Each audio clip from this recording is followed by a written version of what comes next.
I want you to imagine just the most terrifying, blood-soaked religious ritual you can possibly conjure in your mind. Yeah, something really intense. Right. We are talking about the ancient world here. Yeah. So visceral, unapologetic, and just intensely public. Definitely. And now, I want you to take that vivid, horrifying image and put it right next to, well, a quiet, secretive, dimly lit lodge of modern-day Freemasons. Which is quite the leap. It really is. I mean, you have this bloody, almost unimaginable nightmare on one hand, and then a group of quiet philosophers in aprons on the other. Right.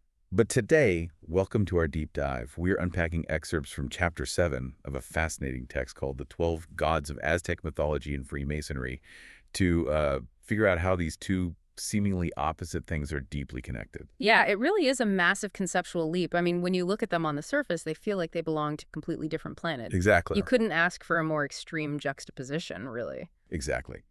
But that paradox is kind of our whole mission today, because the text argues that both the ancient Aztec rituals involving human skin and the esoteric, psychological rites of Freemasonry, they both point to the exact same painful, beautiful process of human transformation. Right, it's a shared psychological architecture. Yeah, and to understand how that is even possible, we have to start with a very specific and honestly just terrifying figure from the text, Xipe Totec. The Flayed Lord. Yeah. So for those of us who aren't experts in Mesoamerican history, what is actually going on with this deity? Well, a great place to start is just by looking at his name. In the Nahuatl language, the name breaks down into two distinct parts. You have Xipe, which translates to peel or flay, and then Totec, which means our Lord. Right. So he is quite literally known as the Aztec Flayed Lord. Okay, let's unpack this, because the text does not shy away from the literal reality of what that meant. And we really need to look unblinkingly at the history here. We do, yeah. The mythological backstory is incredibly intense. I mean, the core belief was that Xipe Totec actually flayed himself. Right. Yeah, like peeled his own skin off in order to provide food for humanity. Exactly. So the foundational idea is that death, and specifically shedding the outer layer, is the ultimate source of life. Yes, and what is crucial to understand is that the Aztecs didn't just tell this story as a myth around a fire. They acted it out. They did. It was a foundational part of their calendar. Every spring, there was this major festival called Tlakaxipeyolizitli. Wow. And during this festival, captives were sacrificed, and then the priests would literally wear their flayed skins. And reading the description of this in the text, it's just staggering. It really is. Because they didn't just drape these skins over their shoulders for a quick 20-minute ceremony. They wore these skins for 20 days. 20 days. I really want you listening right now to just sit with the sensory reality of that for a second. 20 days wearing a shrinking, drying, rotting human skin over your own body. It's hard to even imagine. It is. Moving through the community like that. The sheer physical and psychological weight, the smell, the visual horror of that is almost impossible for a modern mind to grasp. It is deeply disturbing to our modern sensibilities, undoubtedly. But we have to look at the why behind the horror. Right, there's a reason for it. Exactly. In their worldview, this wasn't just mindless violence. It was a profound visual and tactile metaphor. It was the literal manifestation of the dead covering the living. Oh, wow. Yeah, the priests moving through the crowds represented the necessary passage from winter into spring and from mortality into fertility. I was trying to find a natural parallel for this, and the closest thing I can compare it to is a snake shedding its skin. That's a good comparison. We've all seen that metaphor for rebirth. Yes. But there's this eerie, almost terrifying inversion happening with Xipe Totec. How so? Well, when a snake sheds a dead skin, it leaves the death behind to reveal the living, growing creature underneath. But in this Aztec ritual, they are doing the exact opposite. Oh. They were literally wearing the dead to summon life. Instead of shedding a dead skin to reveal the living, they are wrapping themselves in death to invite the spring. What's fascinating here is how that literal bloodiness aligns perfectly with the initiatic death of the ego found in so many mystical traditions worldwide. Right. If we look past the physical shock of the ritual, the skin represents the false self. It is the outer mask, the accumulated ego that conceals our true spiritual nature. So it has to go. Exactly. The Aztec ritual makes a stark, undeniable point. In order to attain true life or spiritual light, this old skin, this false self, must be violently stripped away. Okay, so the Aztecs accomplished this by literally wearing and shedding dead skin, which is viscerally horrifying. Very. But the whole premise of this chapter is that Freemasonry is doing the exact same thing. Yeah. So how does a modern esoteric tradition achieve that profound shedding of the ego without, literal bloodshed? That is where we turn to the symbolic rituals of Freemasonry, and specifically the Master Mason degree. Because in this degree, the parallel to shedding the outer skin becomes incredibly clear. The initiate undergoes a symbolic, psychological death. Through a stage play, essentially. Yes, it is dramatized through a narrative play, specifically the legend of Hiram Adif. Right, the chief architect of King Solomon's temple. Exactly. According to Masonic tradition, Hiram Abiff was slain by individuals who violently sought to extract the secrets of the craft from him. And his body is buried. Right, his body is buried, and the subsequent search for his remains serves as a powerful metaphor for the soul's quest for lost wisdom. This moment serves as the absolute pivot point in Masonry. Because they're burying the old identity. Precisely. They are burying the old identity and raising a new one. But the mechanism for this shedding actually begins long before the dramatization of death. It begins with the divestment of the candidate. The divestment. This is where they take everything away before you even walk into the room, right? Yes. Before experiencing the symbolic death, the candidate is stripped of all metals, meaning their money, their jewelry, any markers of worldly wealth. They just leave it all behind. Everything. They are blindfolded, which is referred to as being hoodwinked, and they are placed in a position of extreme vulnerability and humility. And the text points out why they do this. It does. It explicitly notes that this is done to remind the candidate that status, wealth, and ego are merely profane garments. False skins. Exactly. They are false skins, no different in concept than the physical skins Xipe Totec demands be removed. Wait, hold on. I'm sorry, I just have to pause you right there and play devil's advocate because I know you listening might be thinking the exact same thing. Go for it. Are we really equating an Aztec priest wearing a literal, rotting human skin with a modern guy taking off his wristwatch, emptying his pockets, and putting on a blindfold? I see where you're going with this. Because honestly, that feels like a massive stretch. I mean, how can a little symbolic divestment, a sort of metaphorical stage play, even touch the emotional weight of being physically flayed? That is a completely fair critique. If you were just looking at the physical actions, it is an absurd comparison.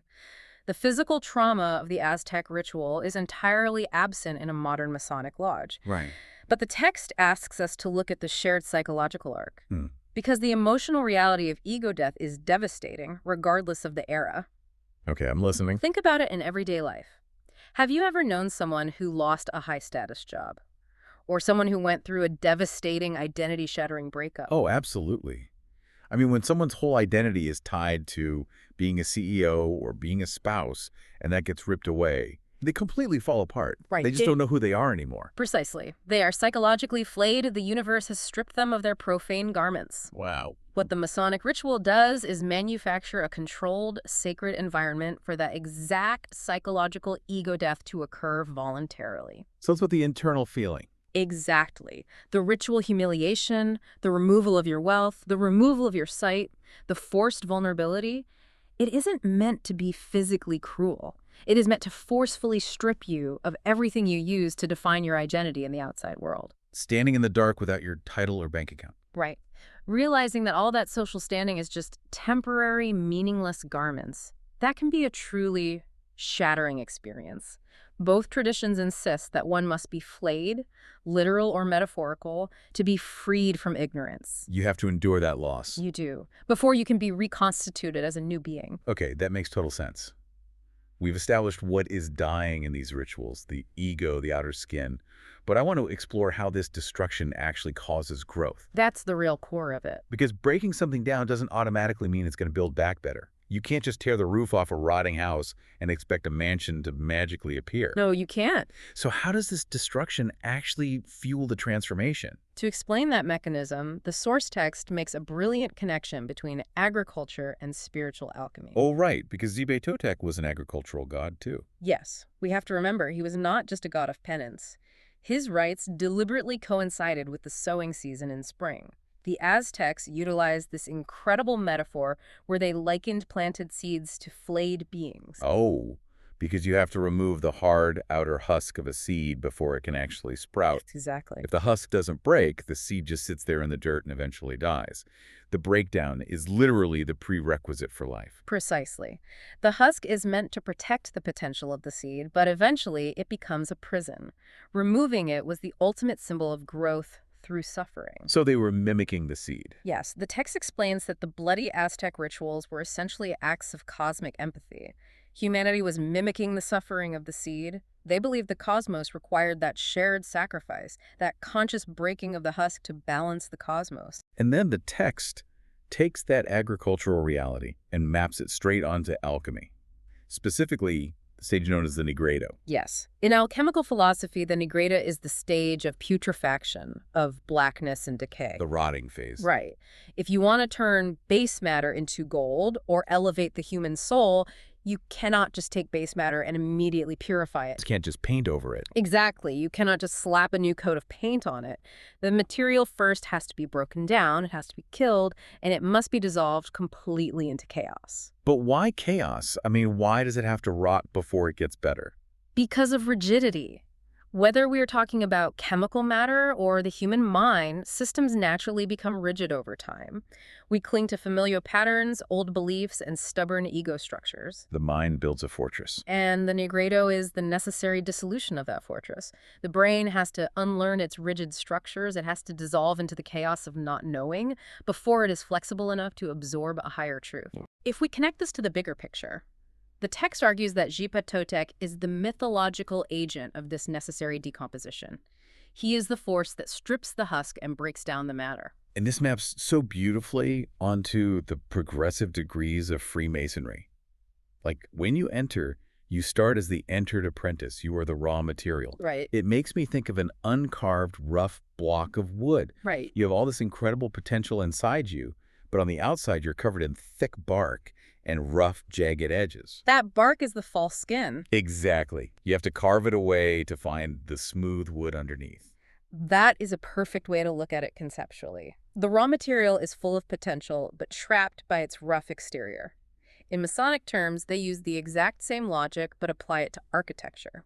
The rough ashlar. Yes, referring to this state as the rough ashlar, an unpolished, imperfect stone straight from the quarry. Right, so the initiate starts with that rough ashlar stone. Right. Then you move to the fellowcraft degree, where you become the refined tool, learning to chip away at those rough edges. And finally, you reach the master mason degree, the transmuted, perfect stone.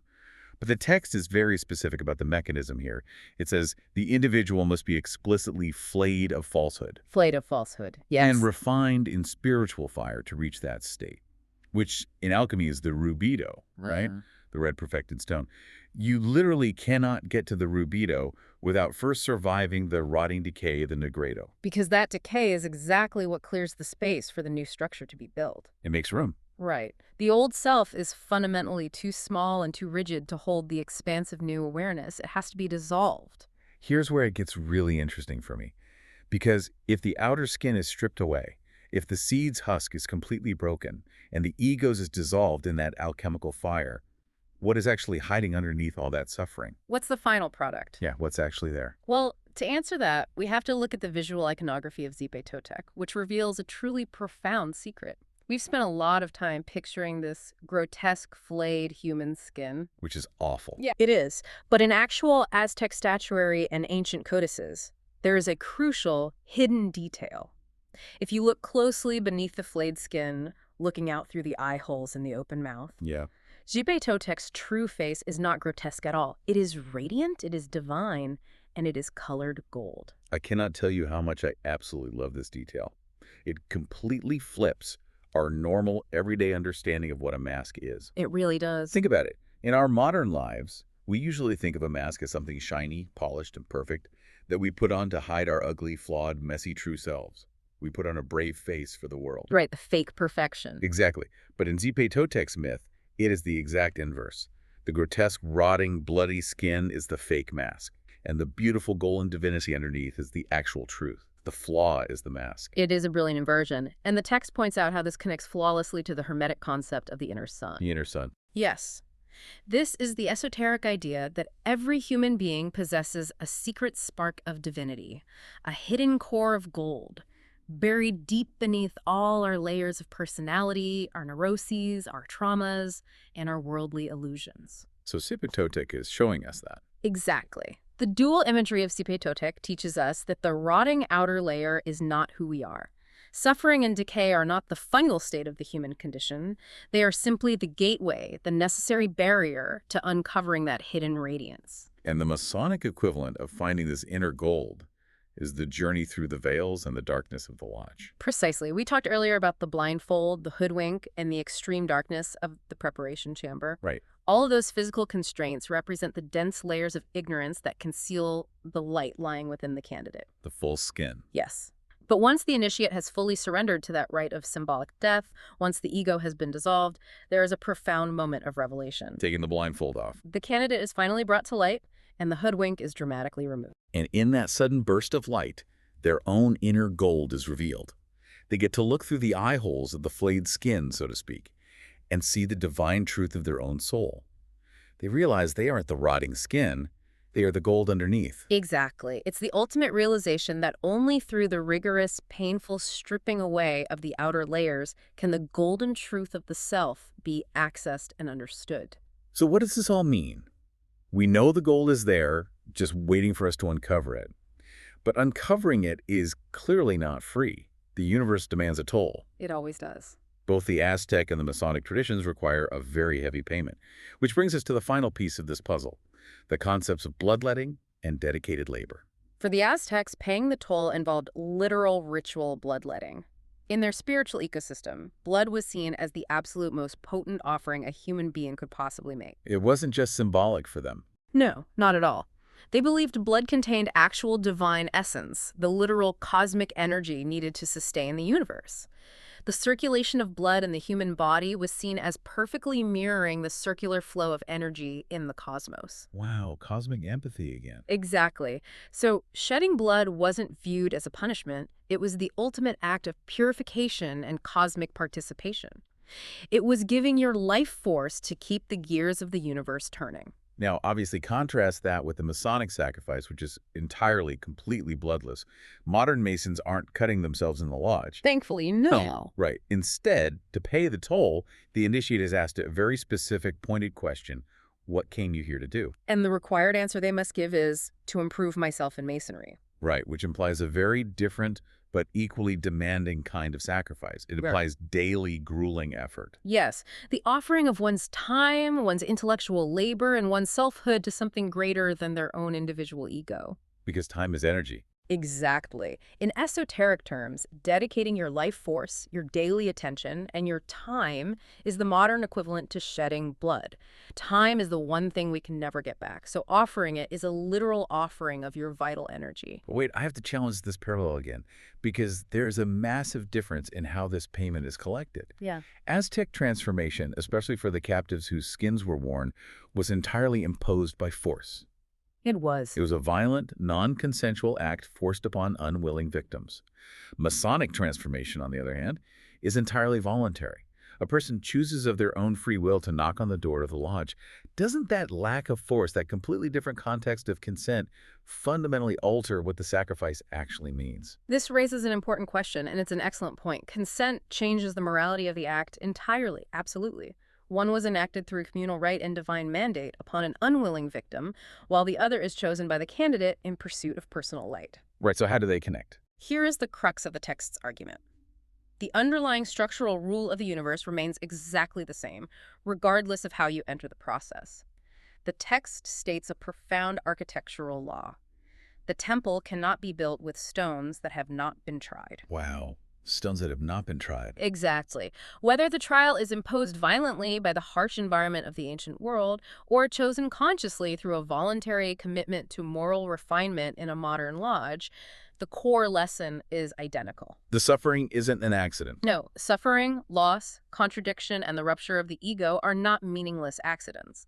They are a vital, structural, load-bearing part of the cycle of renewal. You have to go through the fire. You simply cannot reach spiritual wholeness without paying the price of your life force.